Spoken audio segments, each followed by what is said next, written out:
Over 3,000 years ago, an unstoppable storm swept across the lands surrounding the Mediterranean. Cities that had once thrived were reduced to ashes. Kingdoms, once centers of trade and culture, vanished one by one as if they had never existed. In the few surviving records, one haunting phrase appears again and again: invaders from the sea. Who were they? The ancients called them the Sea Peoples, mysterious warriors sailing unfamiliar ships, wielding weapons no one had ever seen, speaking a language no one could understand. Where they came from, no one knew. But their arrival shook the entire known world. Strangely, even today, we know very little about them. Their origins remain obscure, their motives unknown, their true identity seemingly erased from history on purpose. All we know comes from the records of those who faced them, civilizations that endured the terror they brought. Were they waves of migrants forced to abandon collapsing homelands, ruthless bands of pirates, or an organized force bent on bringing down the world order of the time? More than 3,000 years have passed, yet the question remains unanswered. Archaeologists still search for scattered clues, historians still debate endlessly, and perhaps somewhere beneath the sands of time, the truth remains hidden about one of the greatest mysteries in human history. This is the story of the Sea Peoples, and of an age they plunged into the shadows of oblivion. Tonight, join Bedtime History as we follow the trail of nameless ships, unknown warriors, and forgotten chapters of history, to uncover the story that has never been fully told, the story of the Sea Peoples, who they once were, and why their shadow continues to haunt human history to this very day. To understand why the arrival of the Sea Peoples sent such shockwaves through the ancient world, we must first imagine what the Mediterranean looked like before the crisis, a world of connection, prosperity, and profound fragility. Between the 14th and early 13th centuries BCE, the Mediterranean and Near East entered an era of unprecedented development. Civilizations across the region were thriving not only in economic and technological terms, but were deeply interconnected through vast networks of trade and diplomacy. To the south, Egypt's New Kingdom, under pharaohs such as Thutmose III, Amenhotep III, and Seti I, stood at the height of its power. Monumental temples rose along the banks of the Nile, testaments to the king's immense wealth and boundless ambition. Egyptian merchant ships sailed to distant ports, bringing back prized cedar from Lebanon, copper from Cyprus, and precious stones and exotic spices from the legendary land of Punt. To the north, across the Anatolian plateau, the Hittite Empire emerged as a formidable power. From their well-fortified capital at Hattusa, they controlled vital trade routes linking the Near East with the Balkans.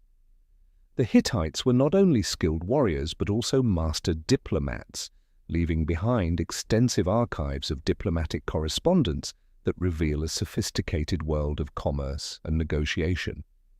To the west, Mycenaean civilization dominated the Greek mainland with fortified centers such as Mycenae, Tiryns, and Pylos. These were powerful city-states capable of mobilizing large forces, known for their advanced metallurgy, and an elite class that lived in opulent palaces. From Greece, Mycenaean merchant ships spread across the Mediterranean, trading wine, olive oil, pottery, and weapons. To the east, the port cities of the Levant, Ugarit, Byblos, and Sidon, served as crucial links in this regional trade network. Ugarit, in particular, flourished as a vibrant center of commerce and culture, and it was here that the world's first true alphabet, the foundation of many modern scripts, was born. Further south, the land of Canaan, which would later witness the rise of new peoples, was a region rich with potential and under the sway of the great empires. Its inhabitants actively participated in coastal trade, supplying valuable goods to larger markets. What bound all of these centers together was not just military power or wealth, but an intricate trade network spanning sea routes and overland caravans. On large ships, essential materials, especially copper and tin for making bronze, moved continuously. Archaeologists have uncovered shipwrecks like the Uluburun off the coast of modern-day Turkey, its cargo packed with treasures from across the ancient world, a vivid testament to the deep economic integration of the time. Yet this very interdependence was also a fatal weakness. When trade routes were disrupted, when a single link in the chain was broken, the entire system could unravel in a cascading collapse. Moreover, many of these civilizations, though outwardly powerful, were built upon centralized and fragile structures of authority, leaving them vulnerable to sudden shocks. No one could have foreseen that within a few short decades, an unfamiliar force from across the sea would shake this entire order to its core, triggering one of the greatest collapses in the history of human civilization. At the heart of this prosperous world was an intricate and far-reaching trade network, a system upon which every civilization in the region depended, and an invisible thread that bound their fates together. Imagine a ship leaving the port of Ugarit on a calm day. On its deck, barrels are packed with valuable copper, the prized metal mined on the island of Cyprus, famed for its rich copper deposits. Alongside the copper are rare ingots of tin, perhaps sourced from Anatolia or from more distant lands such as the Caucasus or even the British Isles, regions that required long and perilous trade routes to bring their metals to the Mediterranean. The alloy of copper and tin, bronze, was the essential material for weapons, armor, tools, and even intricate jewelry. Without bronze, the military and economies of the great empires would falter. This was the lifeblood of the age, but this ship carried more than metals. On board were also cedar logs from the mountain forests of Lebanon, prized wood used to build warships, grand palace beams, and the coffins of the elite. There was also gold from Nubia, gemstones from Sinai, aromatic resins from the Arabian Peninsula, and purple dye extracted from sea snails, highly coveted by Eastern royal courts. Ships like this connected Egypt, the Levant, Anatolia, Greece, and the islands of the Aegean. In Hattusa, the Hittites imported horses and tin while exporting early iron goods and fine textiles. In Mycenae, treasures unearthed from royal tombs reveal artifacts from as far as Cyprus, Egypt, and the Near East, proof of a vibrant, interconnected world of trade. Each merchant and each ship was a tiny link in this vast network. And the network was not only a channel for goods, it was also a highway for ideas, technologies, religions, and languages. The early alphabets of Ugarit, advanced metallurgy techniques, and even ancient myths all traveled across the sea with these trading expeditions. Yet this deep interdependence also left these civilizations more vulnerable than ever. When tin supplies were blocked, when trade routes were disrupted by pirates or war, the consequences were not just the loss of a single commodity, but the potential unraveling of entire economic systems. When looking back at this period, we cannot overlook the unique role of the Bronze Age, one of the key foundations that had built the prosperous world on the eve of the coming crisis. Why bronze? And why would an entire era depend so heavily on this single alloy? At the time, iron had not yet been successfully smelted on a large and reliable scale. Bronze, an alloy of copper and tin, was the strategic material of the age. It was used to forge swords, spears, arrowheads, armor, as well as the essential tools of agriculture and construction. Without bronze, armies would lose their edge in battle, craftsmen could no longer produce fine goods, and both trade and production would grind to a halt. But here lies the crucial point. Copper and tin were not evenly distributed across the Mediterranean and Near East. To maintain a steady supply, civilizations had to establish long and complex trade routes, passing through many hands and intermediaries. Copper was mined on Cyprus, the era's largest production center, but tin, much rarer, had to be imported from distant regions. Some sources came from Anatolia or mountainous areas to the east. Some scholars even propose that part of the tin supply traveled from as far away as Central Europe or the British Isles, through intricate and perilous trade networks. For this reason, the great powers of the age were forced into mutual dependence to maintain their military and economic strength. No single kingdom possessed all the resources needed to operate independently from this shared system. This created a world where international connections were not optional. They were essential. The pharaohs of Egypt maintained skillful diplomatic relations with the Hittite kings. The Mycenaean city-states sought control over key maritime routes. Cities like Ugarit became vital hubs where merchants from across the known world met to trade goods and exchange information.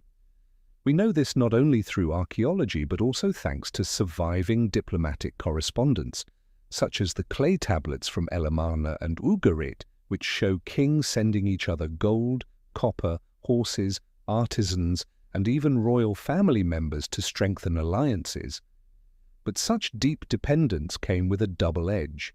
If one link in the chain broke, if a tin source ran dry, if a trade route was blocked by war or piracy, the entire system was at risk of cascading collapse.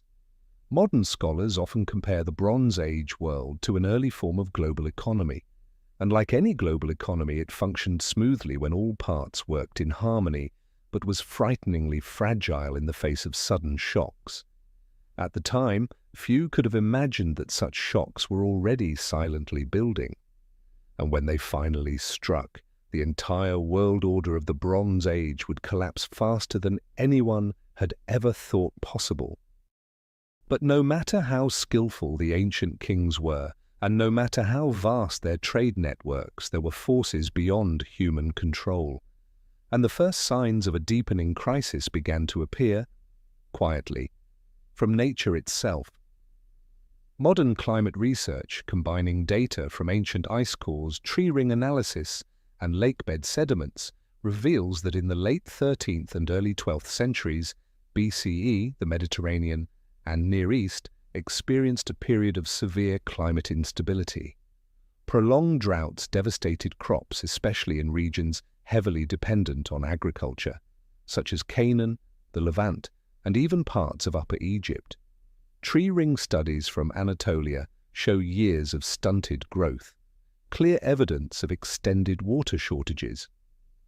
In addition, sediment layers from lakes in the Levant reveal sharply reduced rainfall cycles, a pattern that coincides with periods of social unrest recorded in ancient texts. In an economy that relied heavily on agricultural output and imported grain shipped over sea routes, the great kingdoms began to feel mounting pressure. Food became scarce, prices soared, hunger spread through the countryside, the very regions that had long supplied soldiers and laborers to the royal courts. But nature's fury did not end there. Powerful earthquakes, now confirmed by fault-line evidence, and sudden structural collapses at archaeological sites struck down key cities.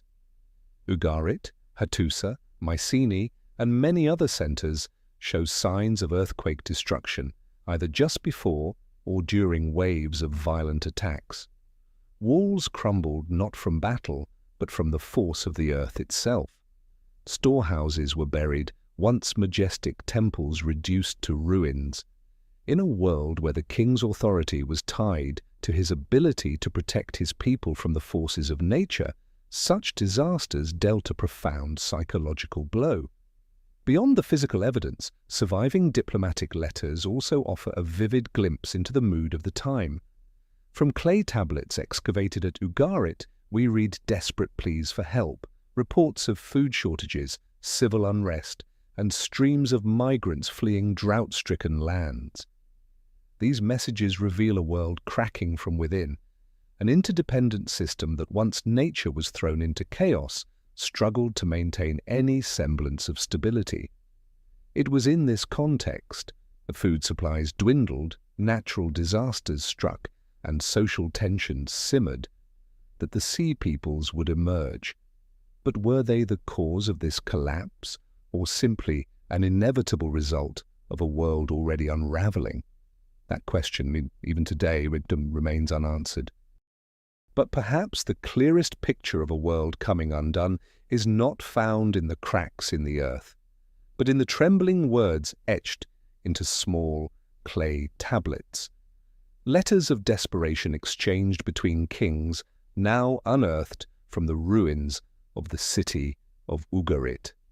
At the time, Ugarit was a thriving commercial hub on the coast of the Levant, serving as a vital crossroads in the region's economic network. The city was not only wealthy but also remarkably advanced in administration and writing. Here, archaeologists have uncovered more than 1,000 inscribed clay tablets, recording transactions, treaties, and diplomatic correspondence. Among them are letters that still send a chill down the spine when read today. One letter, sent by the king of Ugarit to the king of Cyprus as enemy forces closed in, reads, "The enemy is at the gates. My city is in dire straits. Send reinforcements and food at once, if possible. If not, I fear that Ugarit will not be able to hold out." Those simple, desperate words reflect a world once accustomed to trade and diplomatic ceremony, now thrust into a fight for survival. The letters also reveal the disruption of the trade system itself. In one message to the king of Alashia, Cyprus, the king of Ugarit complains that merchant ships can no longer dock because strange pirates have appeared off the coast, and laments that copper and tin, once reliably delivered, have failed to arrive. Taken together, these scattered details reveal a regional economy once running smoothly, now grinding to a halt. And as trade routes broke down, military and food supplies across the kingdoms quickly plunged into crisis. What is particularly striking is how the tone of these letters shifts over time. In earlier tablets, one finds formal greetings, invitations to exchange gifts, royal marriage negotiations, all reflecting a world of confident, prosperous rulers. But in the final letters from Ugarit, written just before the city was destroyed, that confidence is gone. In its place, panic, pleas for aid, and raw fear. Kings who once saw themselves at the pinnacle of power were reduced to writing desperate appeals, as vulnerable as any commoner. And then one day, Ugarit fell. When archaeologists uncovered these tablets, many were still sitting on the writing tables, never sent. Those final letters, undelivered, remain a vivid testament to a world unraveling. In every line pressed into clay, we can still feel the breath of a dying era. And it was at this very moment that the sea peoples began to emerge from the shadows, as agents, or perhaps as symbols, of the end of that once glorious age. It is hard to imagine that just a few years before those desperate pleas were hastily inscribed onto clay tablets, the cities of the Mediterranean still basked in an atmosphere of rare prosperity and confidence. Ugarit, for example, was not only a bustling seaport but also a major cultural center. In the grand homes of merchants and nobles, fine pottery, gold and silver jewelry, and intricately carved figurines were displayed everywhere. Evidence of a wealthy class that loved beauty and spared no expense in decorating their lives. Merchant ships came and went from the harbor in a constant flow. The markets bustled with silk, spices, colored glass, and precious metals from across the known world. On the walls, skilled artisans depicted images of gods and ancient legends, their art reflecting a vibrant, self-assured culture. Hattusa, the capital of the Hittite Empire, was no less magnificent. Its temples and massive gates were built from colossal stone blocks adorned with detailed carvings. In the palaces, scribes carefully recorded treaties and significant events, as if time and history were theirs to command. To the west, in the Mycenaean city-states, the aristocracy's life revolved around grand palaces, where vivid frescoes covered the walls, portraying hunting scenes, rituals, and daring sea voyages.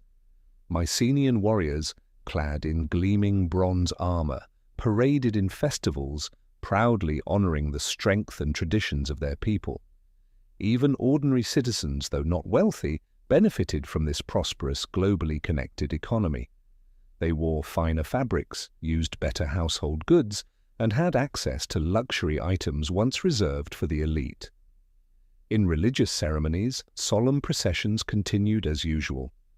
Priests offered the finest goods to the gods, not only to seek blessings, but also to display their city's wealth and power.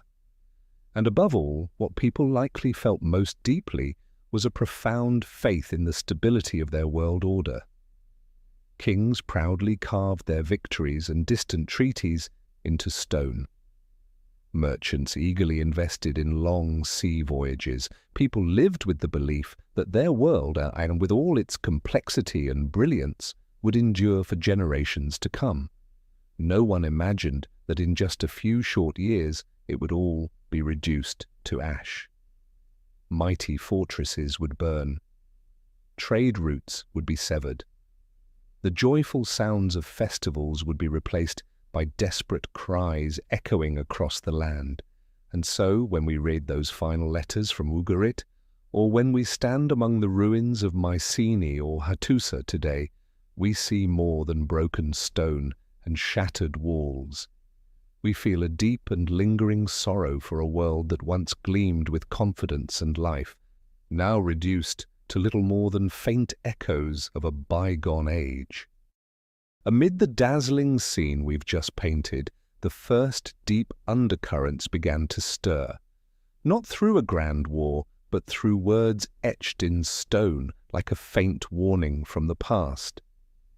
The earliest written evidence we have of the Sea Peoples comes from a famous stone monument, the Merneptah Stele, or the Victory Stele of Merneptah, erected around 1207 BCE in Egypt. At the time, Pharaoh Merneptah, son of Rameses II, faced mounting threats on both Egypt's western and eastern borders.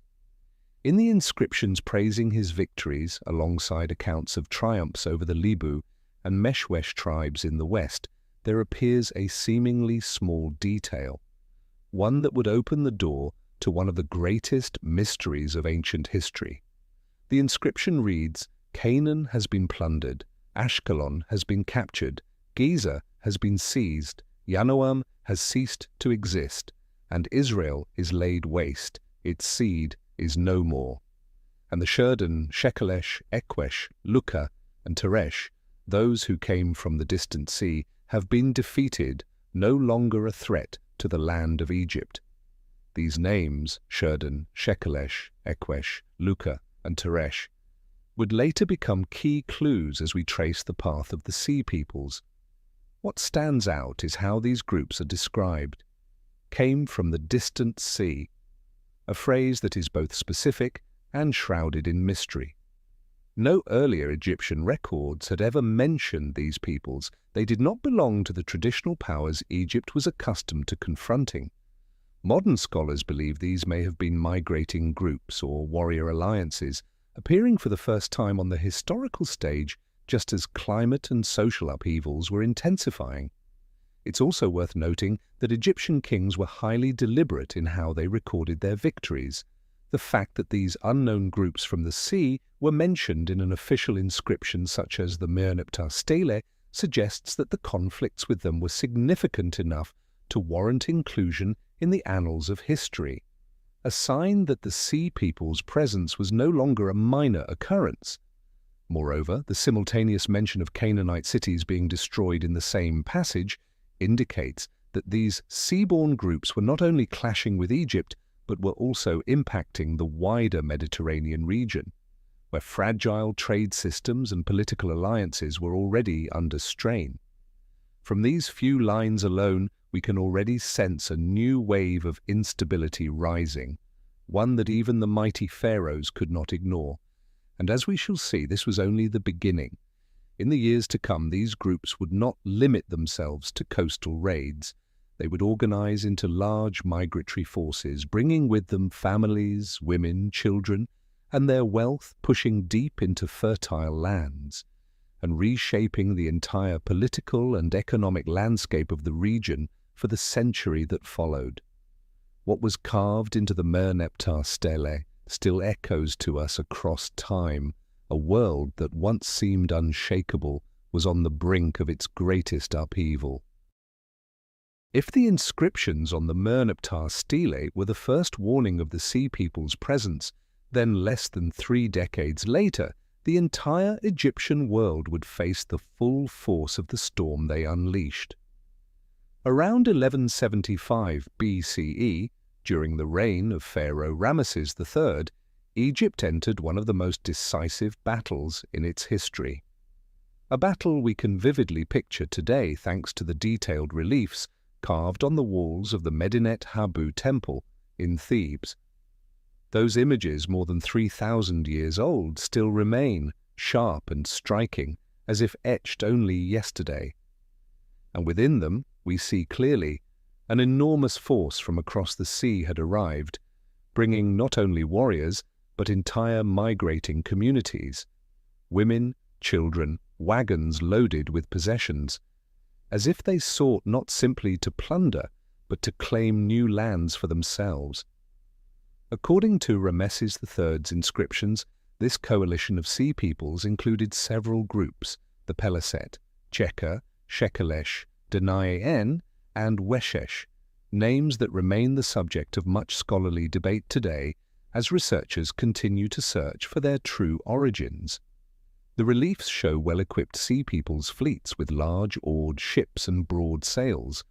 Their warriors wear distinctive horned or conical helmets, carry round shields, and wield unfamiliar weapons, clear evidence that they were not disorganized raiders, but a force deliberately prepared for large-scale war.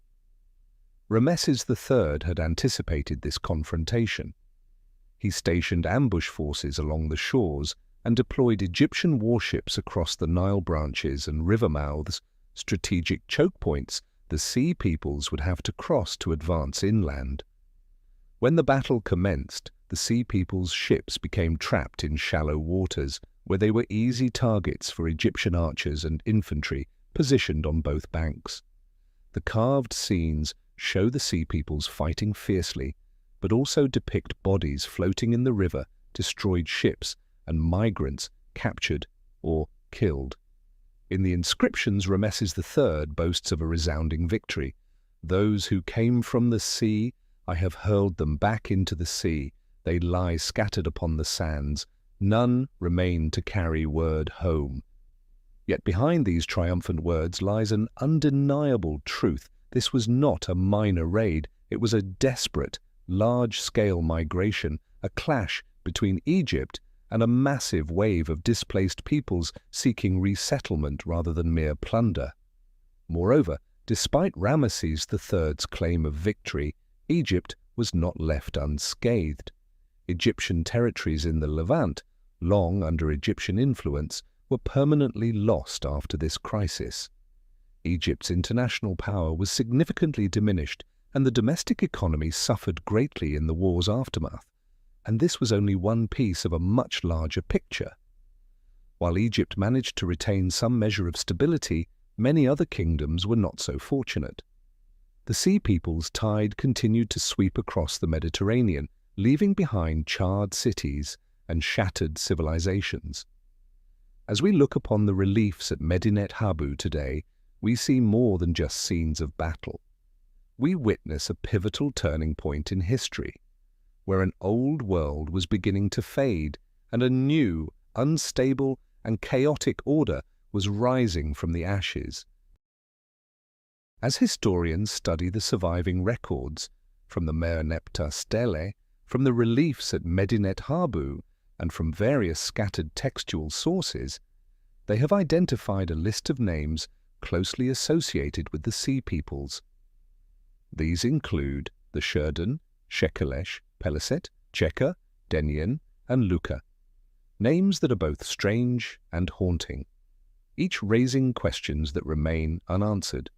What is most remarkable is this: not a single text written by the Sea peoples themselves has ever been found. Everything we know about them comes from the records of those who fought against them, primarily Egypt, a civilization with a long tradition of meticulously documenting its military encounters. Let us take a closer look at these groups. Sherden, often described as elite warriors, distinguished by their horned helmets, fine armor, and round shields. Some scholars suggest they may have connections to the island of Sardinia, where ancient cultural traces show intriguing similarities. But the evidence remains inconclusive. The true origins of the Sherden remain a mystery. Shekelesh, a name that evokes possible links to Sicily, though, as with the Sherden, this connection is speculative and based mainly on linguistic resemblance. No definitive archaeological proof has yet tied them to the island. Peliset, perhaps the group with the clearest historical footprint. Many historians agree that the Peliset were the ancestors of the Philistines, who later settled along the coast of Canaan, founding cities such as Gaza, Ashkelon, and Ashdod. Archaeological evidence shows the arrival of a new culture in this region, one with strong Aegean influences, distinctly different from the native Canaanite culture. Cheka, another group that settled in the Levant, leaving traces in the region of Dor. Yet their original homeland is completely unknown. No one knows where they came from before joining the Sea people's migrations. Denyen, perhaps the most controversial name. Some scholars link them to the Danaoi, an ancient Greek term for the Mycenaeans. If true, it would suggest that among the Sea peoples were groups originating from Greece. But this remains a hypothesis. Luka, often associated with the region of Lycia in Anatolia, an area with a long history of seafaring and piracy. But were the Luka mentioned in Egyptian texts truly the same as the Lycian people known from later times? That question too remains unanswered. The common thread among all these names is this: we do not know where they truly came from. No ancient map records a kingdom of the Sherden or a territory of the Denyen. No city claims to have been the original homeland of the Peliset before their arrival in Canaan. And no written chronicle from these groups has ever been found. This makes the Sea peoples an exceptionally elusive phenomenon. Were they independent groups of peoples who banded together by circumstance? Or were they an organized confederation with a shared purpose, migration, and conquest? To this day, historians have no definitive answer. And it is precisely this ambiguity that ensures the story of the Sea peoples will forever carry the aura of an unsolved mystery, a true piece of forbidden history at the heart of the ancient world. But perhaps what left the strongest impression of the Sea peoples, both upon the ancient civilizations they encountered and upon us today, was not simply their mysterious names, but their striking warrior imagery preserved in the reliefs, most notably on the walls of the Medinet Habu temple. As one walks through the temple's colonnades, vivid battle scenes unfold before the eye. Egyptian soldiers facing unfamiliar warriors from across the sea, figures markedly different from their traditional enemies, such as the Libu or the Canaanites. The most distinctive feature is their headgear. Many Sea peoples' warriors are depicted wearing helmets with two sharp horns, or at times wide-brimmed helmets with a tall, projecting crest, a style not seen in Egyptian or neighboring military traditions. These helmets were not merely functional, They seem to have carried symbolic meaning, perhaps signifying strength or distinct cultural identity. This detail alone has sparked decades of debate among historians and archaeologists. Were these ceremonial helmets reserved for leaders? Or did they reflect a characteristic warrior tradition shared across various Sea Peoples groups? In addition, we see them carrying round shields, some convex, others flat, often with a metal boss at the center, designed to deflect blows or be used offensively in close combat. This type of shield was common in the Aegean and Anatolian worlds, but relatively unfamiliar to Egyptian soldiers, who typically favored long oval or rectangular shields. As for weaponry, Sea Peoples warriors wielded short, double-edged swords, large daggers, and at times throwing spears. Notably, some reliefs depict them with leaf-shaped swords, a style remarkably similar to weapons found at Mycenaean archaeological sites. This further strengthens the theory of potential links between the Sea Peoples and Aegean cultures. Their attire is also striking. Many warriors are shown wearing short, fringed skirts with bare legs or light footwear. Such clothing allowed for agile movement, ideal for fighting aboard ships or conducting rapid coastal landings. Taken together, these elements created an image of warriors who were unfamiliar and formidable. To the Egyptians, well versed in the arms and tactics of their traditional foes, the Sea Peoples must have appeared both alien and deeply threatening. And it was precisely this difference that reinforced the sense that they came from distant lands, bringing with them a distinct military tradition, not fully integrated with the coastal cultures of the Mediterranean at the time. To this day, archaeologists continue to compare the warrior imagery of the Sea Peoples with artifacts found in Sardinia, Sicily, Lycia, and Mycenaean Greece. Yet no definitive conclusions have been reached. Every detail, the horned helmets, the round shields, the unfamiliar swords, remains a scattered puzzle piece in a portrait still waiting to be completed. When we look at the reliefs of Medinet Habu at the inscriptions of the Merneptah stele, one thing becomes clear.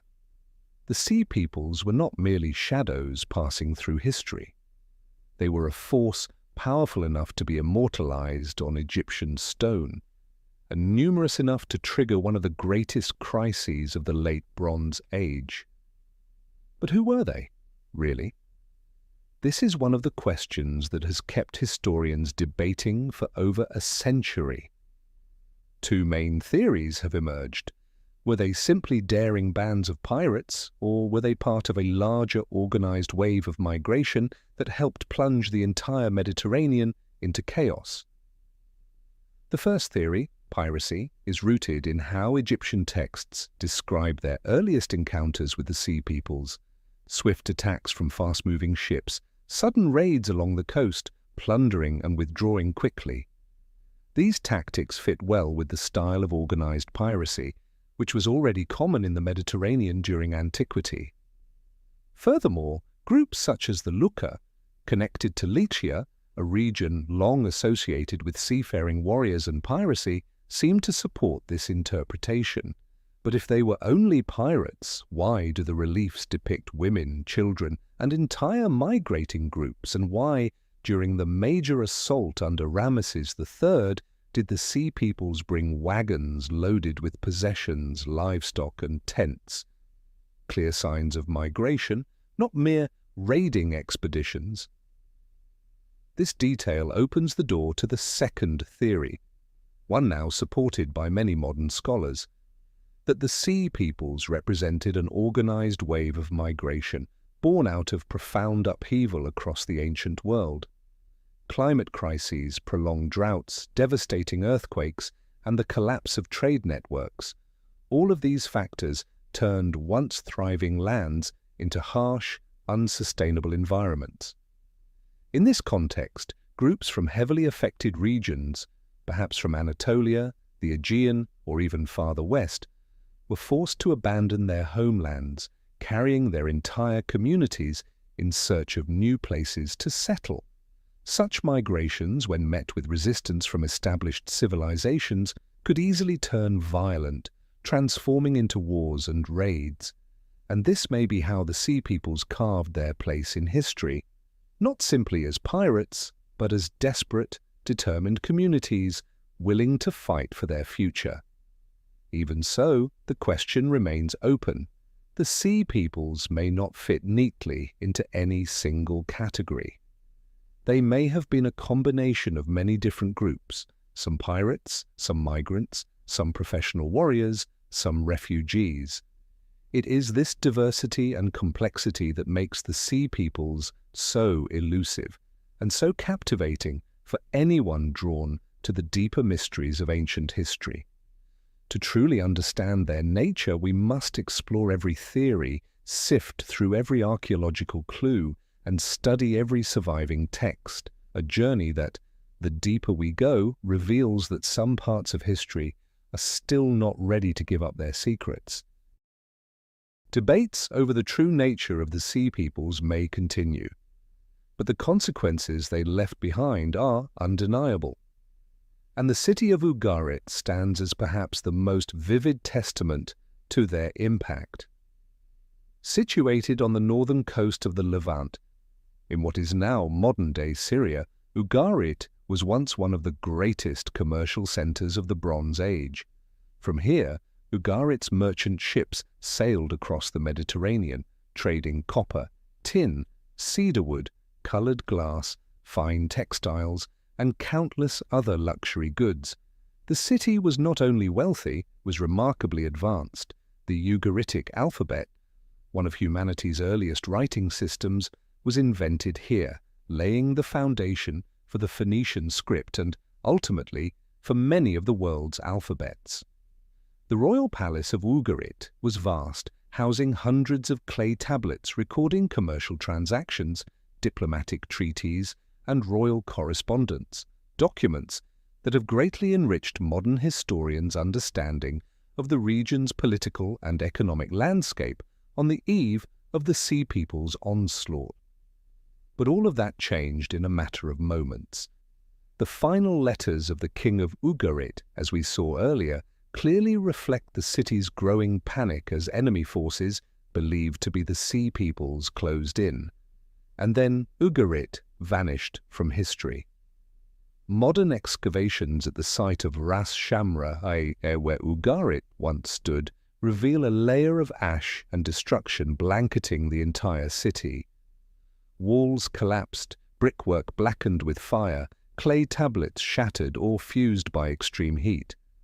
What is most striking, there is no evidence that Ugarit was ever rebuilt. No new layers of habitation, no signs of recovery. The once prosperous city was abandoned forever after the attack. Archaeologists also found many unfinished clay tablets in kilns, a sign that the assault struck too suddenly for artisans to complete their work. Some diplomatic letters were found still lying on writing tables, never sent. All of this speaks to the sheer ferocity of the destruction Ugarit suffered, and to the helplessness of its ruling powers in the face of the Sea Peoples' tide. With the fall of Ugarit, a vital link in the Mediterranean trade network was severed, and as that link collapsed, the entire interdependent economy of the region shuddered in response. Today, as we gaze upon Ugarit's charred walls and the fragmented remnants of its clay tablets, we cannot help but feel a deep sense of loss. A center of wealth, civilization, and creativity erased in an instant from the flow of history as if it had never existed. And Ugarit was only one of many victims of the Sea Peoples' tide, a wave that continued to surge across the Mediterranean world. If the fall of Ugarit revealed the destructive power the Sea Peoples could unleash upon coastal trade centers, then the story of Hattusa, the mighty capital of the Hittite Empire, opens an even more haunting and mysterious chapter. Nestled deep within the Anatolian plateau, Hattusa was once the heart of one of the greatest superpowers of the Bronze Age. The Hittite Empire not only controlled vast territories stretching from Anatolia to the Levant, but also stood as Egypt's chief rival in international treaties and warfare. The city of Hattusa was built across a vast expanse, fortified by massive stone walls, monumental carved gates, and grand royal palaces. Within its archives, archaeologists have uncovered more than 30,000 clay tablets, documenting every aspect of Hittite life, law, diplomacy, religion, war. And then, around 1200 to 1190 BCE, Hattusa was suddenly abandoned. Archaeological excavations reveal widespread signs of destruction and fire across the city. But here lies the mystery. There is no direct evidence that the Sea Peoples attacked Hattusa. At least, no Egyptian records mention such an assault. Yet the timing is too striking to ignore. The abandonment of Hattusa occurred precisely during the period when the Sea Peoples were sweeping across the Mediterranean as the international system of alliances and trade crumbled all around them. Some scholars suggest that after devastating coastal centers, the Sea Peoples may have indirectly triggered internal unrest within the already weakened Hittite Empire, an empire reeling from climate crises, drought, and conflicts with mountain tribes. The final royal letters from the Hittite archives carry a desperate tone, filled with pleas for aid sent from the Hittite king to vassals and allies, eerily similar to the final letters from Ugarit we encountered earlier. What is certain is this: Hattusa was never rebuilt after its abandonment. The Hittite Empire, once an equal to Egypt, vanished from the historical map, giving way to an era of chaos in which small kingdoms and migrating peoples came to dominate much of Anatolia. What truly happened in Hattusa's final days?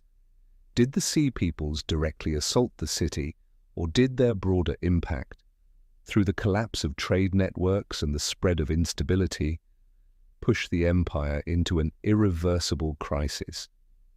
No one can say for sure. But the timing, combined with evidence of broken trade links and a spreading wave of collapse, suggests that the shadow of the Sea Peoples surely loomed over the end of Hattusa, whether by force or by consequence. And that shadow would continue to spread as we follow their trail to other cities of the dying Bronze Age world. As Hattusa lay silent in its ashes, the wave of crisis did not stop in Anatolia. It swept westward across the Aegean Sea and struck at the very heart of the Mycenaean world, the Greek civilization of the Bronze Age. The Mycenaean civilization, renowned for its cities like Mycenae, Pylos, Tiryns, and Thebes, was one of the Aegean's most powerful commercial and military forces. Its fortified palaces, towering Cyclopean walls, and the countless treasures discovered in royal tombs reveal a society both prosperous and sophisticated. The Mycenaean system of rule centered around great palace complexes, where the king, the one axe, controlled the economy, military, religious rites, and diplomacy. Their trade routes stretched across the Mediterranean, exchanging goods with Egypt, the Levant, and Anatolia. And yet, by the late 13th to early 12th century BCE, one Mycenaean city after another began to fall. At Mycenae, excavations reveal thick layers of ash covering architectural remains, clear signs of an intense, city-wide fire. Granaries, armories, and residential quarters all show evidence of simultaneous destruction. Pylos, one of the largest administrative centers of the Mycenaean world, met a similar fate. At the palace of Nestor, clay administrative tablets were hardened in the blaze, which is why archaeologists can still read them today. Yet, ironically, one of the final tablets records orders to mobilize defensive troops and prepare warships, suggesting the attack came swiftly, as the city was still organizing its defenses. At Tiryns, one of the strongest Mycenaean fortresses, we find more of the same: collapsed walls and scorched buildings. The entire palace system, once the backbone of Mycenaean power, collapsed within just a few decades. What is most striking, there are no signs of lasting reconstruction at these sites. The Mycenaean civilization, so dependent on its intricate palace network, was unable to recover. Some scholars argue that this destruction may have been driven by internal unrest or rebellion. But when we compare the timing of the Sea People's campaigns through the Levant and Egypt, and when we consider the royal Mycenaean records concerning naval defences, many believe that the Sea Peoples likely played a major role in the collapse, whether directly or indirectly. Moreover, in the wake of this destruction, the entire Mycenaean world entered a deep decline. The Linear B script, used by the ruling class, vanished. International trade collapsed. City-states fragmented, retreating into isolated, smaller communities. It was from this void that Greece's so-called Dark Age began, a period that would last for centuries, until the Greek world rose again in the archaic and classical eras. As we look upon the charred walls and scorched tablets of Pylos or Mycenae today, it is hard not to shudder. A civilization that once dominated the Aegean, that had challenged the great powers of the mainland, collapsed in a blaze of fire, taking with it the proud palace system that had defined its rule. And though the Sea Peoples are not always clearly named in Greek texts, their shadow remains. An unstoppable wave that swept across everything in its path.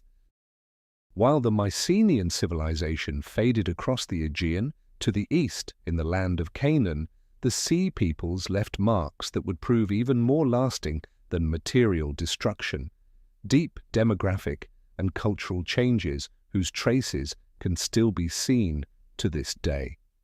Canaan, stretching from the southern coast of the Levant northward toward Byblos, was once a prosperous region. Its cities, Ashkelon, Ashdod, Ekron, Gaza, Giza, thrived as bustling trade hubs. The Canaanites built a rich culture, trading extensively with Egypt, the Hittites, and the Mycenaeans, serving as intermediaries along many of the Mediterranean's great maritime routes. But by the late 13th century BCE, archaeological evidence shows that a powerful wave of change swept through the region. Most notable among the Sea Peoples who settled here were the Peliset, a group that modern scholars almost universally identify as the ancestors of the Philistines, famous in later history. The reliefs at Medinet Habu depict the Peliset as one of the primary forces within the Sea Peoples' assault on Egypt. But unlike some other groups, the Peliset were not completely destroyed. A portion of them, after their defeat in Egypt, established permanent settlements along the coastal lands of Canaan. Excavations at sites such as Ashkelon, Ashdod, Ekron, and Gaza reveal a new layer of habitation appearing abruptly around 1200 BCE, coinciding perfectly with the Sea Peoples' migrations. What is striking is that the material culture of this new layer is markedly different from that of the native Canaanites. Pottery styles reflect late Mycenaean or Aegean traditions. Architectural forms, burial customs, even dietary patterns all point to a new seafaring population. From this group would emerge the people later known in the Hebrew Bible as the Philistines, key adversaries of the Israelite tribes. The Peliset settlement in Canaan did more than shift the regional balance of power. It reshaped the demographic map of the Levant. The Canaanites did not disappear, but in many coastal areas they were replaced or gradually assimilated by these new settlers. Archaeological evidence shows that the Philistines quickly built a strong economy, restored trade networks, and developed a unique cultural identity, blending their deep maritime origins with local influences. This reveals an important aspect of the Sea Peoples' migrations. They were not solely agents of destruction, they were also builders. Some groups chose to settle, adapt, and contribute to the cultural fabric of the lands they entered, leaving marks that would endure for millennia.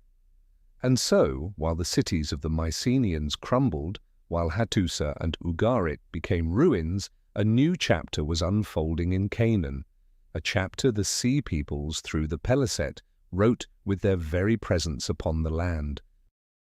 But perhaps the most profound consequence of the Sea Peoples' wave of destruction was not the cities left in flames, but the collapse of a network that had once connected the entire ancient world, the intricate trade system of the Bronze Age, now shattered beyond repair.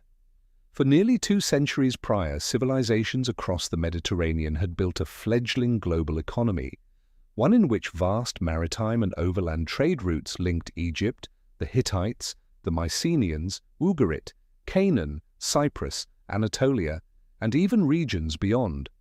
Copper and tin, the lifeblood of the Bronze Age, flowed through this system. Along with it came cedarwood, gold, silver, ivory, precious stones, fine textiles, wine, oil, and countless other rare and valuable goods. Merchant ships laden with cargo once glided across the Mediterranean like shuttles weaving a vast economic web, keeping the complex palace economies of Egypt, the Hittites, and the Mycenaeans humming smoothly. But within just a few decades, that network collapsed entirely. Coastal trade routes were blockaded or severed by the fleets of the Sea Peoples. Once thriving port cities like Ugarit were reduced to ruins. The port of Byblos fell into decline. Alatia, modern Cyprus, a key supplier of copper, was attacked and thrown into chaos. With the merchant fleets gone, the flow of copper and tin, essential for the production of weapons and tools, came to a halt. This triggered a domino effect. Without bronze, palace economies collapsed, unable to maintain military power or sustain their elite structures. Clay tablets from Ugarit and Pylos reveal that even as destruction loomed, city officials were still desperately trying to organize convoys, request aid, and mobilize their naval forces. But it was all in vain. The trade routes had become too unstable. From that point, the ancient world quickly descended from order into chaos. International alliances unraveled. Diplomatic treaties, once carved in stone as eternal promises, became meaningless as partners either no longer existed or lacked the strength to fulfill their obligations. The palace-based economic system, which relied on a steady inflow of foreign goods, could not survive. Without trade, palaces collapsed. Aristocrats lost their power, artisans found themselves unemployed, populations were forced to revert to subsistence living, roads once bustling with commerce grew silent, warehouses once overflowing with goods stood empty, docks that had once echoed with the voices of merchants were left with crumbling walls and lonely, weathered mooring posts. For this reason, many historians describe this collapse as one of the earliest examples of the failure of globalization. A world once deeply interconnected, seemingly stable, proved astonishingly fragile in the face of sudden upheaval. And when the dust finally settled, the Mediterranean world, as it had been known, was no more. A new order, fragmented, localized, uncertain, arose in its place, ushering in a dark age that would take centuries for humanity to recover from. As the Mediterranean world descended into chaos, the question of the true origins of the Sea Peoples became ever more urgent for modern researchers. One of the most prominent theories is this: a segment of the Mycenaean population, following the collapse of their civilization, became part of the Sea Peoples wave, migrating and raiding across the Mediterranean. This theory arises from several compelling observations. First, as we've seen, between roughly 1200 and 1150 BCE, the great Mycenaean palace cities were systematically destroyed. The power structure collapsed, the aristocracy lost its base, and many communities were suddenly cut off from the imported food and goods they had once relied upon.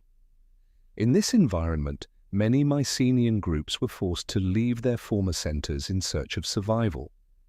Archaeological evidence shows that after the palace system fell, the population in the Peloponnesian plains declined sharply. Many coastal areas and Aegean islands, once bustling, were abandoned. At the same time, in new regions such as the Levantine coast, a new layer of habitation appeared, bearing clear Aegean cultural traits, particularly in pottery styles, architectural methods, and burial practices. Moreover, the name Denian, appearing in the Sea Peoples lists, may be connected to Danaoi, the term later used by the Greeks themselves to describe Mycenaean peoples. This has led many scholars to argue that some displaced Mycenaeans, rather than waiting to perish, joined with other Sea Peoples groups, forming armed migrant bands that fought and sought new lands. Yet this theory faces notable challenges. First, there is no direct evidence that the Sea Peoples who attacked Egypt spoke Greek or bore the distinct symbols of the Mycenaean kingdoms. Second, the cultural diversity among the Sea Peoples was immense, from the horned helmets of the Sherdan to the round shields of the Peliset to weaponry and dress styles that varied greatly between groups. This suggests that if the Mycenaeans were involved, they were but one part of a far more complex alliance, not its dominant force. Furthermore, within Greece itself, archaeology shows that some Mycenaean communities did persist after the crisis, especially in rural areas and on certain islands. If the entire Mycenaean warrior class had transformed into Sea Peoples, such strong cultural continuity within Greece might not have been so apparent. Finally, many researchers caution that equating the Sea Peoples with the Mycenaeans risks oversimplifying what was clearly a very complex phenomenon. Archaeological evidence indicates that the Sea Peoples included a mix of groups from Anatolia, the Balkans, the Aegean, and the Levant. In short, the idea that displaced Mycenaeans contributed to the Sea Peoples wave is well supported, but it also contains gaps and uncertainties, and it is precisely these lingering mysteries that continue to fuel the endless fascination surrounding the Sea Peoples, a chapter of history that, the deeper we study it, reminds us that some answers may still lie just beyond our reach. In the effort to unravel the true nature of the Sea Peoples, a second major theory has drawn considerable attention from modern scholars. Could part of the Sea Peoples wave have been linked to migrating groups from the Balkans, particularly the Dorians, tribes moving southward during that time of crisis? This theory is grounded in a series of observations from both archaeology and modern genetic studies.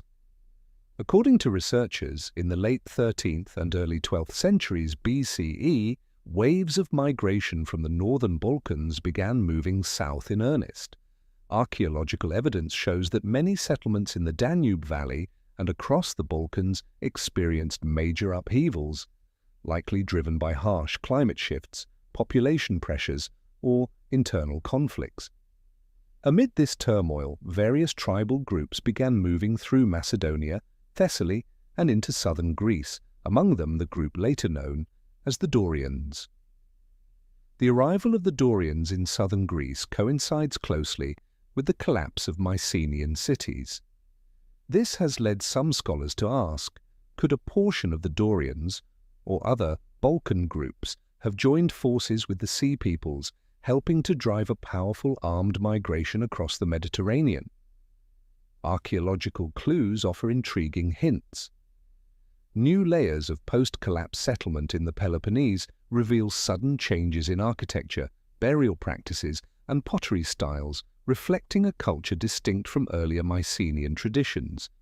Similarly, along the Levantine coast, certain pottery types and construction techniques appear that bear traits associated with the Balkans or northern Greece. While this evidence is not strong enough to definitively prove that Dorians directly participated in the Sea Peoples, the timing is certainly suggestive. Perhaps most intriguing of all, the rise of ancient DNA research has added new tools to this investigation. Scientists are now analyzing ancient remains from Greece, the Balkans, and the Levant. Preliminary results suggest that during the transition after the Bronze Age collapse, there was an increase in genetic markers linked to Balkan populations within southern Greece and in some coastal Levantine communities as well. This raises the possibility that migrating Balkan groups not only entered southern Greece, but that some may have joined seaborne migrations, becoming part of the Sea Peoples wave that so profoundly reshaped the region. Yet, as with all theories, there are important counterpoints. First, the Dorians, according to later Greek tradition, re-established power in southern Greece after the collapse, rather than disappearing. If large numbers of Dorians had transformed into Sea Peoples, their strong cultural presence in later Greek history might not be so evident. Second, the Sea Peoples were a highly diverse coalition. Assigning the Balkans a dominant role risks oversimplifying a phenomenon that clearly included groups from Anatolia, the Aegean, the Levant, and beyond. Finally, while genetic research holds great promise, the available ancient DNA samples remain too limited to draw firm conclusions about the scale and role of Balkan groups within the Sea Peoples. Even so, the theory of migrating groups from the Balkans, particularly the Dorians, playing a role adds an important dimension to our understanding. It reminds us that the Sea Peoples phenomenon was not a simple, linear event, but the result of multiple, overlapping migrations interacting in complex ways. And it is this very complexity that makes the story of the Sea Peoples so mysterious, so multifaceted, and so endlessly compelling, a puzzle we are still striving to piece together today. After weighing the various theories and the idea of displaced Mycenaeans, the migrations from the Balkans, many modern scholars have reached what is perhaps the most realistic conclusion of all. The Sea Peoples were not a single unified ethnicity, nor a fixed, long-standing alliance. They were likely a temporary coalition formed from many different groups, each with its own motivations, all swept up in the swirling crisis of the era. This theory is supported by a number of compelling observations. First, as we've seen from Egyptian records, particularly the Merneptah stele and the Medinet Habu reliefs, the Sea Peoples are listed as a collection of highly diverse groups: Sherden, Shekelesh, Peliset, Jekka, Denian, Luka. None of these groups had a clearly recorded homeland in Egyptian texts. Their military traditions, clothing, and weaponry also varied widely. This led many scholars to ask, if the Sea Peoples were a unified nation, why are their depictions and descriptions so distinct from one another? The most reasonable answer is that the Sea Peoples were likely a loose confederation, formed amid the broader regional collapse. In a world where harsh climate changes, widespread crop failures, earthquakes devastated cities, international trade broke down, great empires grew weak and lost control of their peripheries, countless groups, from displaced farmers, unemployed soldiers, and pirates to desperate migrant bands, may have come together to form mixed, mobile populations moving across the Mediterranean. In this process, loose alliances between these groups likely arose out of pure necessity. Those with superior strength or naval experience would take leadership roles, while others joined in pursuit of new lands, wealth, or simply survival. This would explain why in major campaigns, such as the battles during the reign of Rameses III, the Sea Peoples brought not only warriors but women, children, livestock, and wagons full of belongings. They were not simply pirates, but armed migrant groups with resettlement as one of their ultimate goals. Moreover, archaeological evidence from the Levant shows that the cultural footprints of the Sea Peoples were highly inconsistent. Some sites reflect strong Aegean influence, others Anatolian, and still others a blend with local traditions. This further supports the idea that the Sea Peoples were not a homogeneous bloc, but rather the product of many migrating peoples and forces converging amid the chaos of the time. And perhaps the most compelling aspect of this theory is that it reflects the true, volatile nature of the era. As the old world order collapsed and palace systems failed to protect their populations, people had little choice but to move, and in an age of turmoil, military strength became a critical means of survival. Thus, from a patchwork of disparate groups, a loose Sea Peoples coalition emerged, part fighting force, part refugee wave, seeking places to endure. Such a coalition could dissolve upon reaching new lands or evolve as circumstances changed, which helps explain why their historical traces appear so fragmented and elusive. For this reason, many scholars today view the idea of a temporary hybrid alliance as the most plausible and fitting explanation, and also why the mystery of the Sea Peoples continues to resist any final simple answer. Of all the theories surrounding the rise of the Sea Peoples, perhaps the most compelling is the one that centers on climate crisis, because it offers insight not just into the Sea Peoples themselves, but into an entire world that was fracturing at its very foundations. Modern climate studies, combining ice core analysis, tree ring data, lake sediment records, and pollen evidence, show that in the late 13th and throughout the 12th centuries BCE, the Mediterranean and Near East experienced a prolonged and severe drought. These drought cycles may have lasted anywhere from 50 to 150 years, deeply impacting the rain-dependent agricultural systems of many regions. In the Levant, sediment cores show sharp declines in rainfall, which in turn led to major drops in wheat and barley production. In Anatolia, tree ring studies from ancient pines reveal years of stunted growth, a clear sign of repeated crop failures. Meanwhile, in regions like the Aegean and the Balkans, with rugged mountainous terrain and limited fertile soil, food shortages would have become even more dire as the climate deteriorated. Against this backdrop, societies that had long depended on trade networks and centralized palace economies began to lose their stability. As food became scarce, prices soared, public unrest grew, and the lower strata of society were pushed toward desperation. With few options left, many groups were forced to abandon their homelands, joining waves of mass migration. Yet migrating through a world where much of the old political order had already collapsed, and where the remaining fertile lands were now concentrated in scattered coastal cities or river valleys, conflict was all but inevitable. Moreover, in such an unstable world, isolated migrant groups could not easily defend themselves. Thus, many chose to band together, forming armed coalitions capable of both protecting their members and seizing resources when necessary. And so, from desperate farming communities, unemployed soldiers, and displaced nomadic peoples, the alliances that became known as the Sea Peoples began to take shape. In this view, the Sea Peoples were not the original cause of the collapse, but a direct consequence of deepening climate and social crises.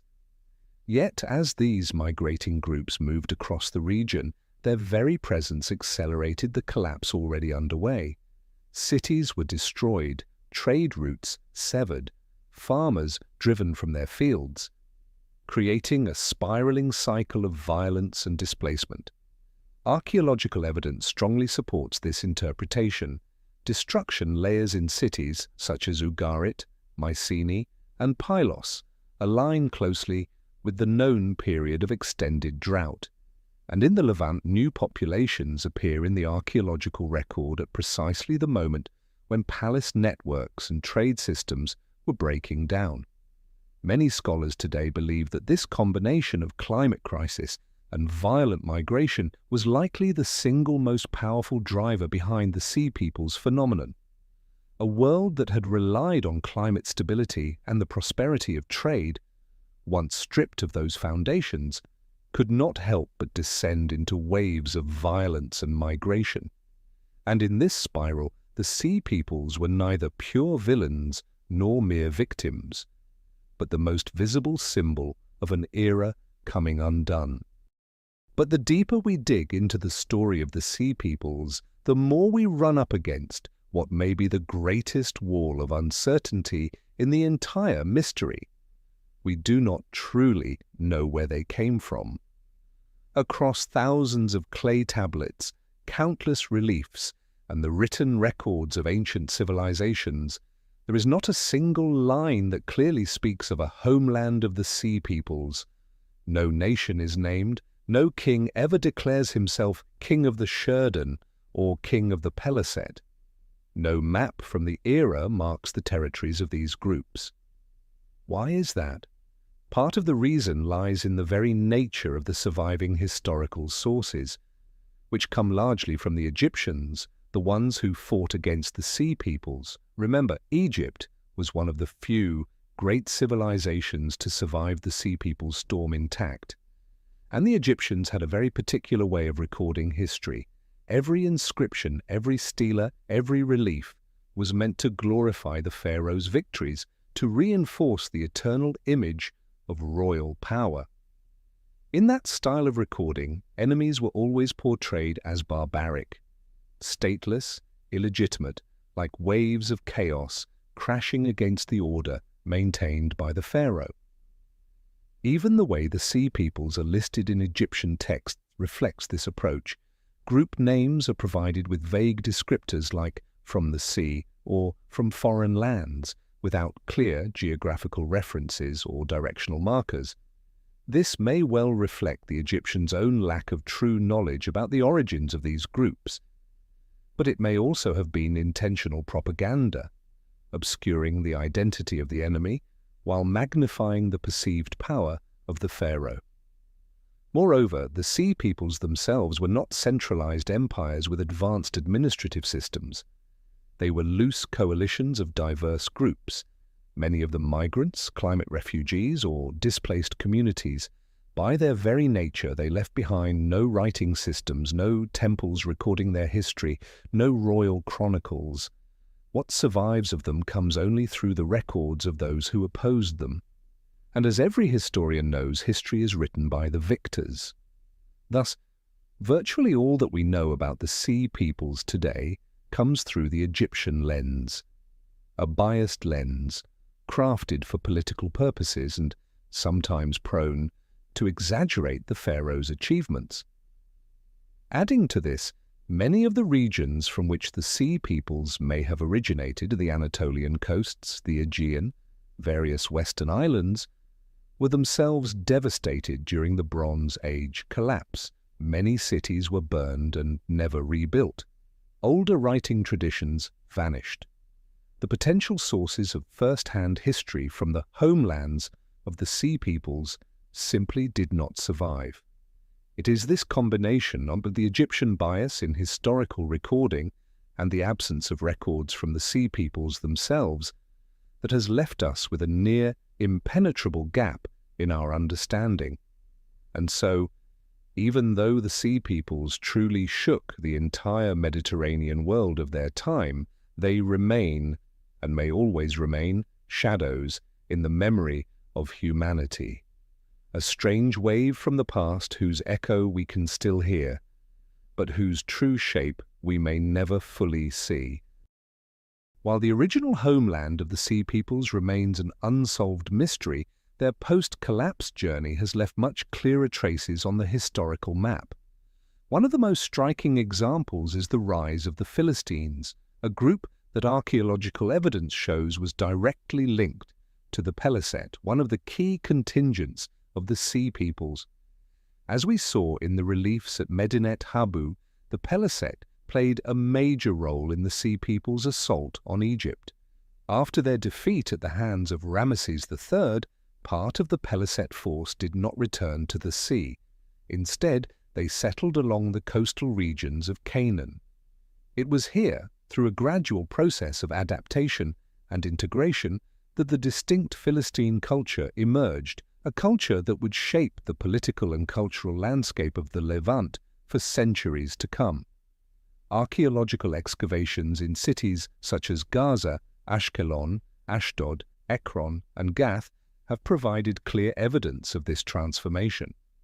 At Ashkelon, for instance, the archaeological layers reveal a new settlement horizon appearing around 1200 BCE, precisely the period when the Sea Peoples are known to have arrived. In particular, archaeologists have found large quantities of late Mycenaean-style pottery, a type of ceramic that was common in the Aegean but rare in Canaan before this period.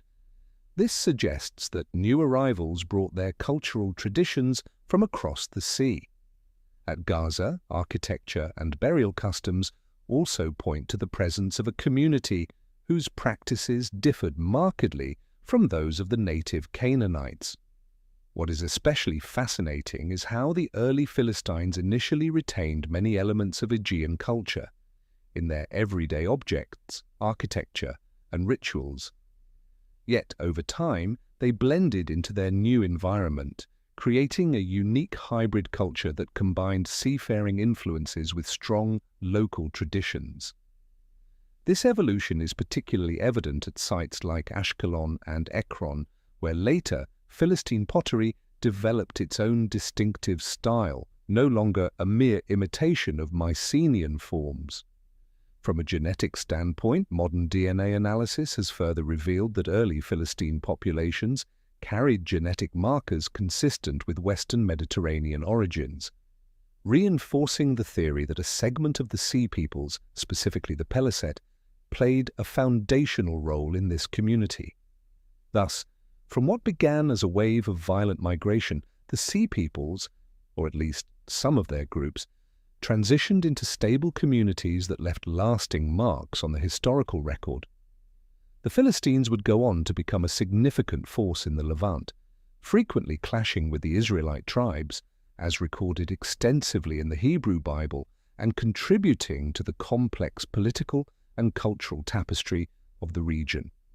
In this way, while most of the other Sea Peoples groups either dissolved or were assimilated, the story of the Philistines shows us that the Sea Peoples did not merely destroy, they also created, and this perhaps stands as one of the clearest examples of how profound crises can forge entirely new orders out of the ruins of the old.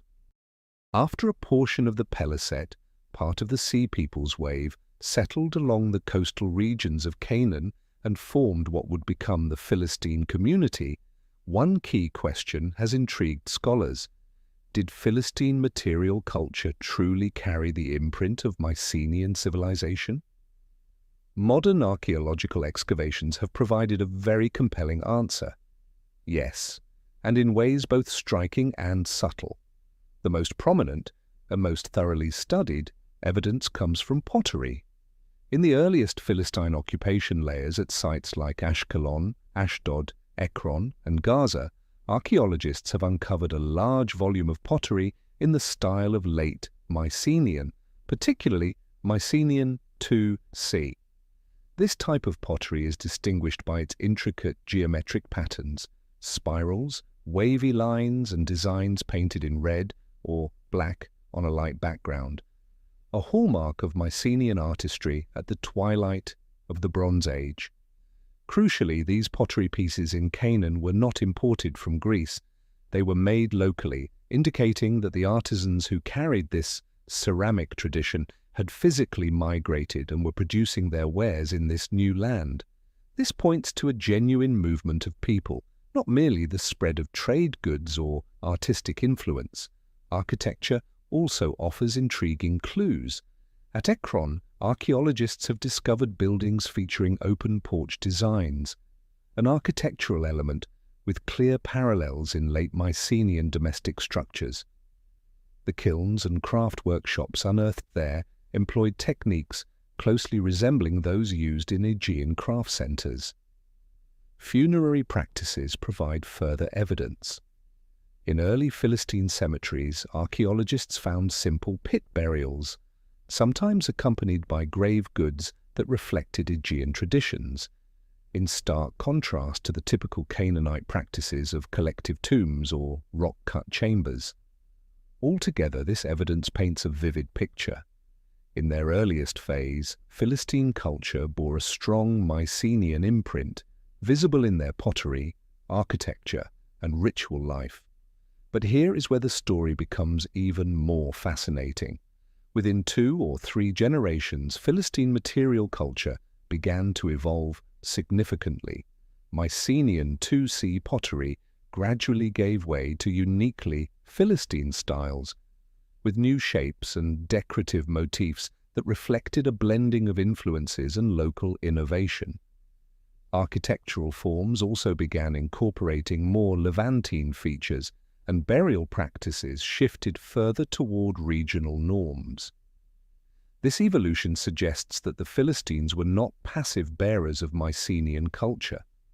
They actively adapted, blended, and reshaped their cultural identity in response to their new environment, forging a distinctive hybrid tradition that honored their roots while embracing the realities of life in Canaan.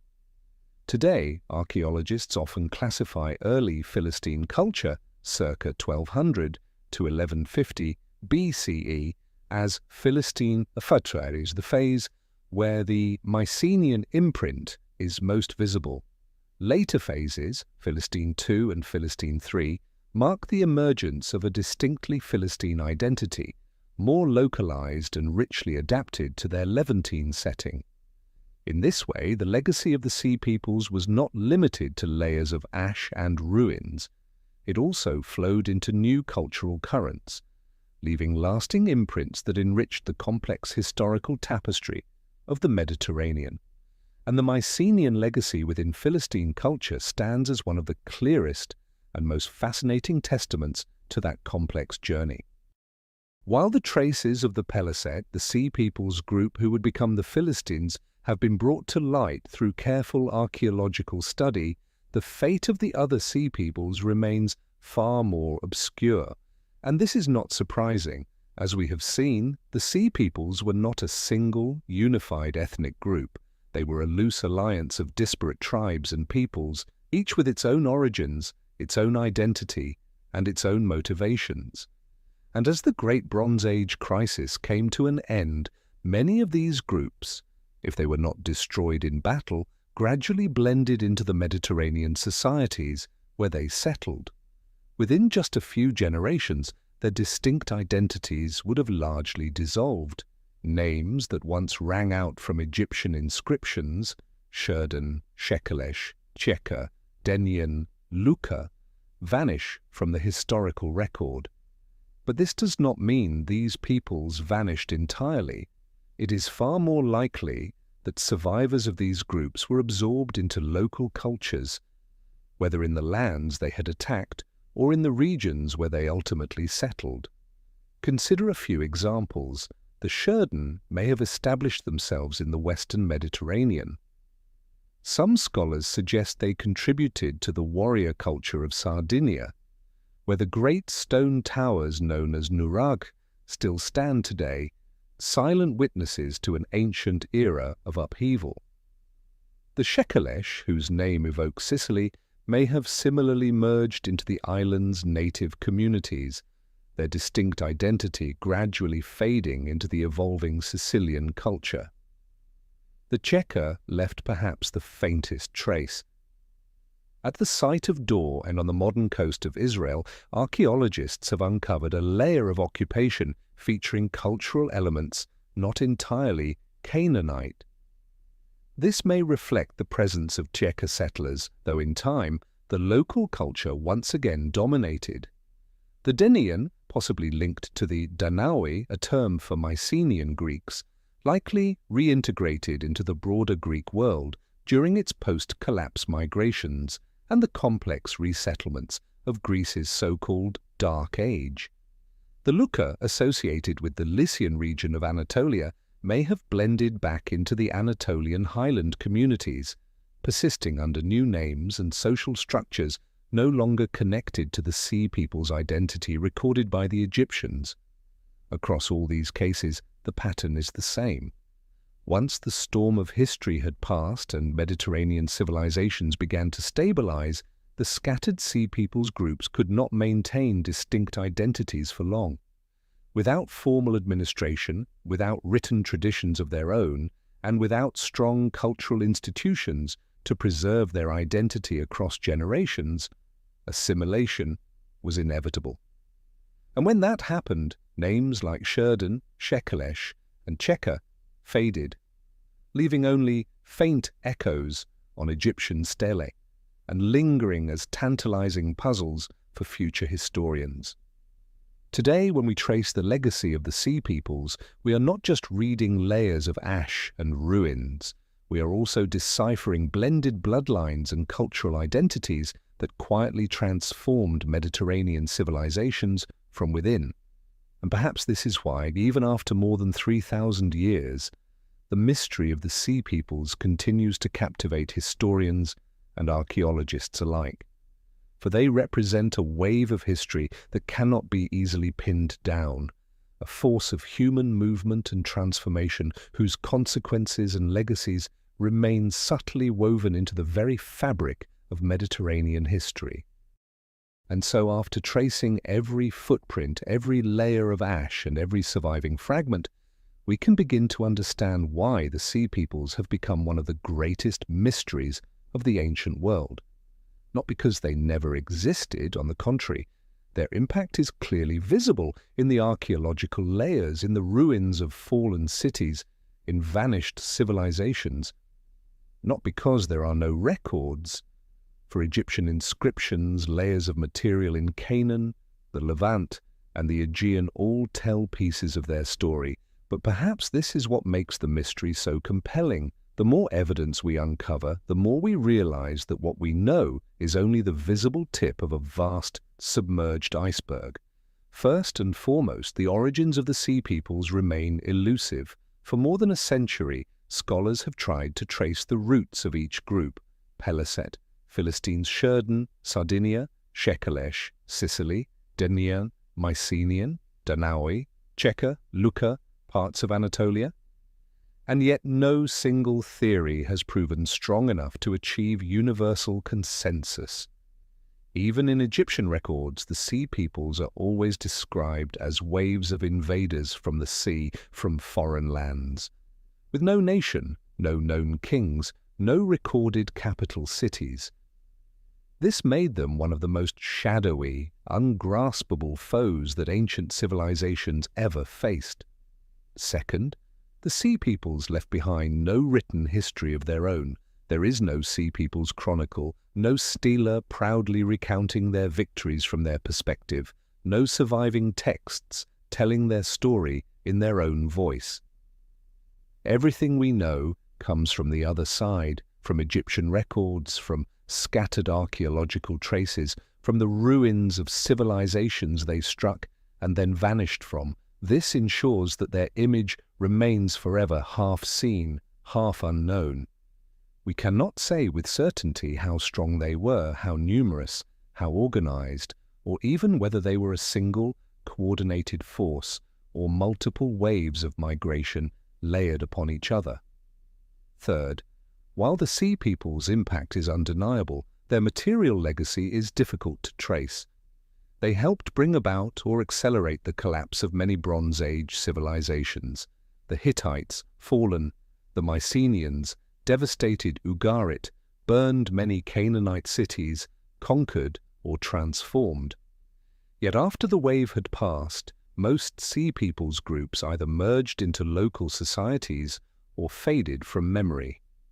They left behind layers of ash, early ceramic styles showing Aegean influence, but no lasting new civilization that bore the name of the Sea Peoples.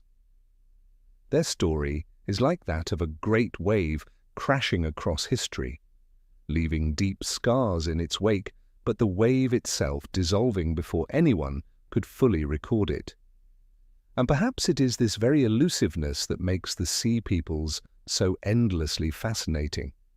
We have no shortage of tales about mighty empires with palaces and written chronicles, but the story of the Sea Peoples is the story of outsiders to the official histories, desperate, determined communities whose own voices were never preserved, but who nonetheless reshaped the course of an entire era.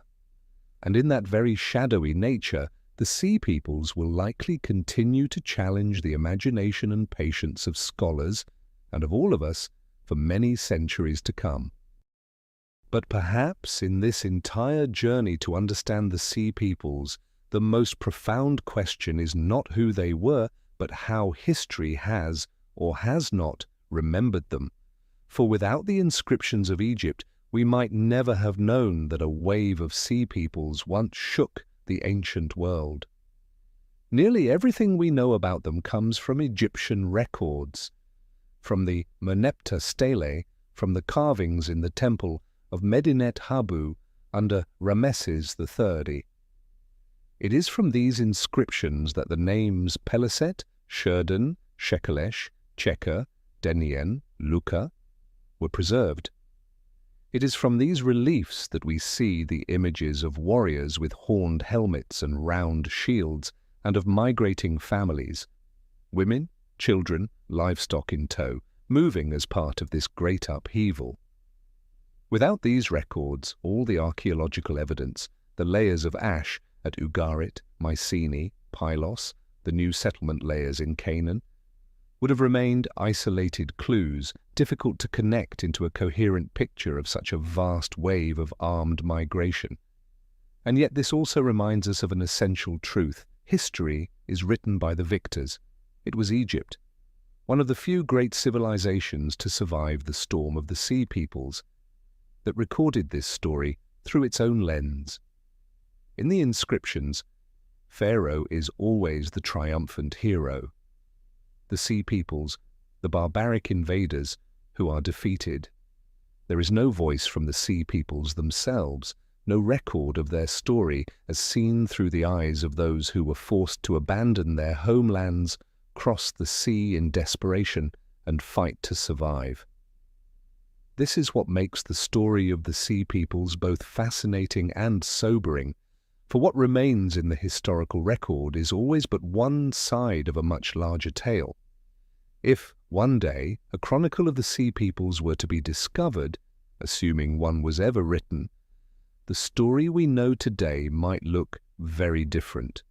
But perhaps that chronicle does not exist. The Sea Peoples, by their very nature, were migrating communities without a strong administrative structure, without an enduring system of record-keeping, and in that sense they are among the lost voices of history.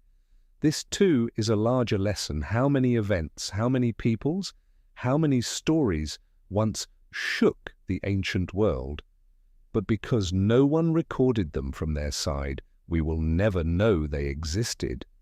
The Sea Peoples, by fortune or misfortune, left just enough traces in Egyptian stone for us to follow their story today. But surely many other Sea Peoples in the long human story have been swallowed in complete silence, leaving behind nothing but layers of earth and stone.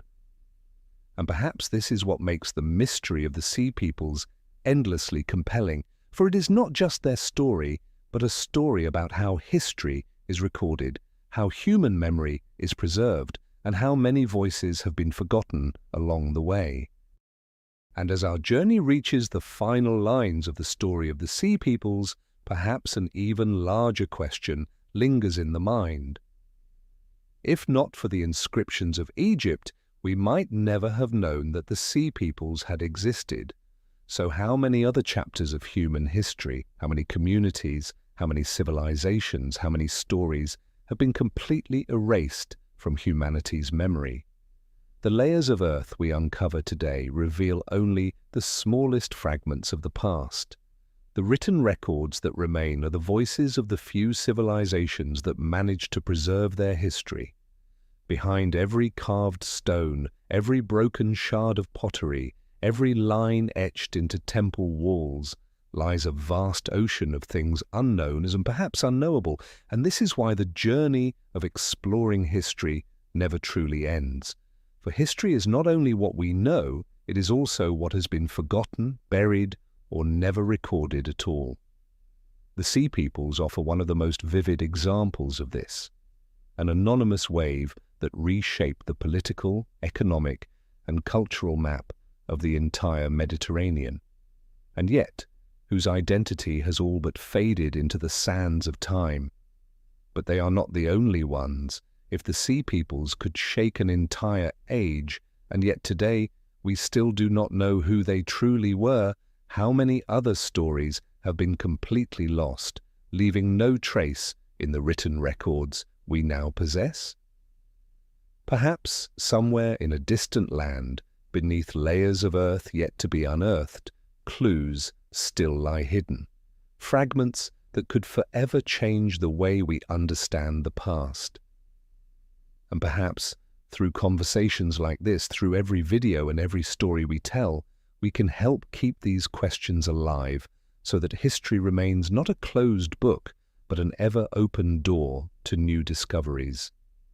If you too feel there is still so much we do not know about the past, if you too wish to continue this journey of exploring forgotten histories and unsolved mysteries, feel free to subscribe to the channel. It will be your way of staying connected to the journeys ahead, to stories that just might change the way you see the human story. Because this journey, like the history it explores, will never truly come to an end.